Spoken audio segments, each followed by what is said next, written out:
12 de setembro de 1990. Naquela época, muito antes das mensagens instantâneas e das chamadas no Zoom, uma menina estava à procura de amigos à distância. Zoe estava a bordo de um navio que ia da Inglaterra para a Bélgica, de férias com seus pais. Ela tinha apenas 10 anos de idade na época, mas era uma garota muito inteligente. Então pegou um pedaço de papel e começou a escrever algumas coisas. Se apresentou, depois contou sobre como gostava de balé e de tocar flauta e piano. Claro, ela não poderia deixar de mencionar seus dois adorados pets, um hamster, com o nome de Sparkle, e o peixinho, Speckle. Zoe também anotou o endereço em que poderia ser encontrada caso alguém se interessasse em responder à carta. Mas, infelizmente, ela estava em alto mar. Para quem poderia enviar aquela mensagem? Foi aí que uma ideia interessante surgiu na mente dela. Ela colocou cuidadosamente o bilhete dentro de uma garrafa plástica, a fechou bem apertado para que não entrasse água e a jogou no mar. A empolgação da garota foi se esvaindo à medida que os anos passaram e ela não recebia resposta alguma. Talvez a garrafa tenha ficado presa em algum lugar, ou fora engolida por alguma criatura grande e assustadora. Ou quem sabe a água tenha passado pela tampinha plástica e destruído o papel. Muitos anos depois, no Natal, uma carta para Zoe foi recebida na casa de seus pais, com o seu sobrenome de solteira. O selo sinalizava que o remetente escreveu da Europa. Era de dois holandeses, Piet e Jacqueline Lateu, que tinha achado sua delicada garrafa e tiveram a consideração de responder à mensagem. Eles explicaram que a haviam encontrado entre entulhos jogados na praia pelo mar. Ela ficou presa por impressionantes 23 anos no oceano e viajou mais de 560 quilômetros até chegar a seu destino final, perto de Rotterdam, na Holanda. É uma viagem tanto para uma simples garrafinha plástica. Uma história parecida com a de Zoe é a estranha conexão entre dois garotinhos. Um menino alemão chamado Frank Westbeck estava em um barco viajando para a Dinamarca quando teve a mesma ideia que Zoe. Ele tinha 5 anos em 1987, ao escrever uma correspondência e jogá-la no mar. A resposta chegou quando tinha 29 anos. Sua carta, assim como a que Zoe enviaria 3 anos depois, ficou no oceano durante 24 anos. E foi encontrada por um garoto chamado Daniel Korotkik durante uma caminhada com seus pais pelo Curonian Spit, perto do Mar Báltico. Daniel teve sorte. Seu pai sabia falar alemão, então pôde traduzir a mensagem. Os amigos improváveis se conheceram por uma chamada de vídeo em 2011. Mas nem todas as histórias sobre bilhetes em garrafas foram explicadas. Em 2013, um surfista croata se deparou com uma garrafa danificada perto do mar Adriático. A carta dentro dela fora escrita em 1985 por um homem chamado Jonathan. O remetente ansiava que ela chegasse às mãos de uma mulher chamada Mary, e ele também expressou sua vontade de que fosse respondida. Como a mensagem fora enviada da Nova Escócia, ela provavelmente viajou quase 6.000 quilômetros. Saiu do Oceano Atlântico, entrou no Mar Mediterrâneo e chegou ao litoral Adriático, na Croácia. As identidades de John e da tal Mary nunca foram descobertas. Há também cartas em garrafas com lindas histórias de amor. Foi o caso de Eik e Paulina Viking.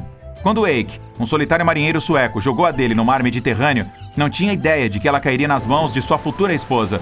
Isso foi no começo dos anos 50. A garrafa foi encontrada por um italiano que ficou tocado com o conteúdo e a entregou para sua sobrinha, Paulina.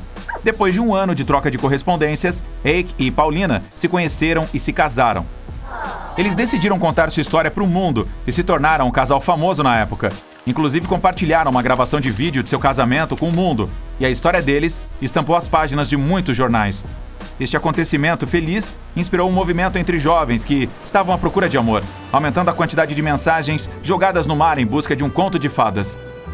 Só que nem todas as histórias que começaram assim deram certo. Em 1945, um norte-americano chamado Frank Hailstek colocou uma carta parecida com a de Eik em uma garrafa e a jogou na água.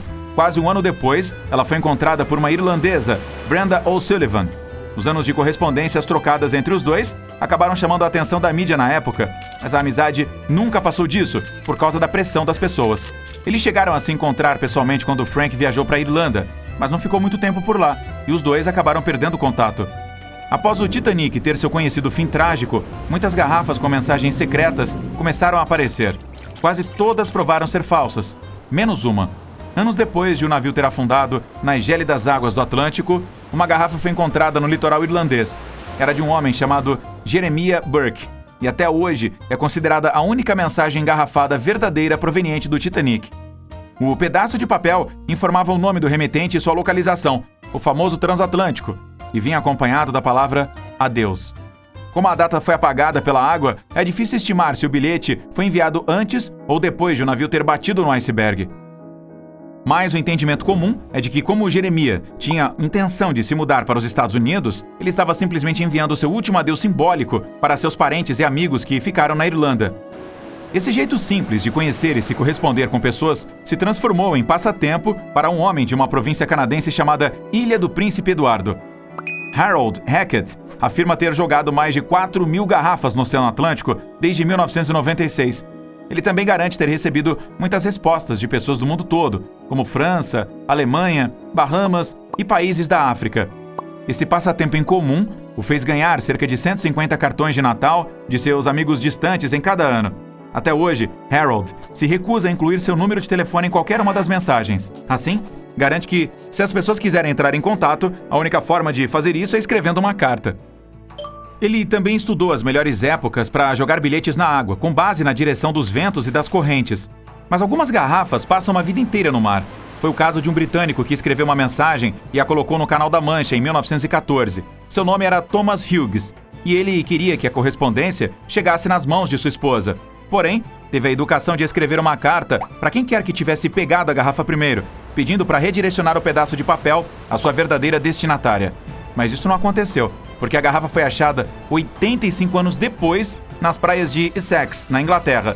O homem que a encontrou se sensibilizou com a história, entrou em contato com a família e enviou a carta para a filha de Thomas. Mas 85 anos não é o período mais longo que uma garrafinha já navegou perdida por aí. Um cientista chamado Hunter Brown estava estudando as correntes do Mar do Norte quando teve a mesma ideia. Ele inseriu a mesma mensagem em quase 2.000 garrafas, pedindo a quem recebesse uma delas para escrever de volta, contando onde havia achado o objeto. Hunter pensou que esse método ajudaria a entender melhor o funcionamento das correntes do Mar do Norte. Uma das garrafas foi encontrada a pouco menos de 18 quilômetros de onde foi jogada, mas 97 anos depois. Até hoje, mais de 300 delas apareceram em alguma praia por aí. Nem todas as mensagens achadas foram respondidas por meio de cartas físicas. Oliver Van de Velde jogou uma ao mar no litoral inglês quando estava passando as férias com sua família. Ele tinha 14 anos na época. 33 anos depois, uma mulher o procurou no Facebook, contando que tinha recebido a mensagem dele e que havia procurado por seu nome nas redes sociais. No começo, Oliver nem se lembrava de ter posto uma carta em uma garrafa, mas depois acabou recobrando suas memórias, se lembrando até de que tinha selado o objeto com cera de vela para garantir que a água não entraria nele. E tem também a Christina Aguilera e sua garrafa. Não, espera. A dela é sobre um gênio e uma garrafa, né? Ah, tá. Deixa pra lá, então.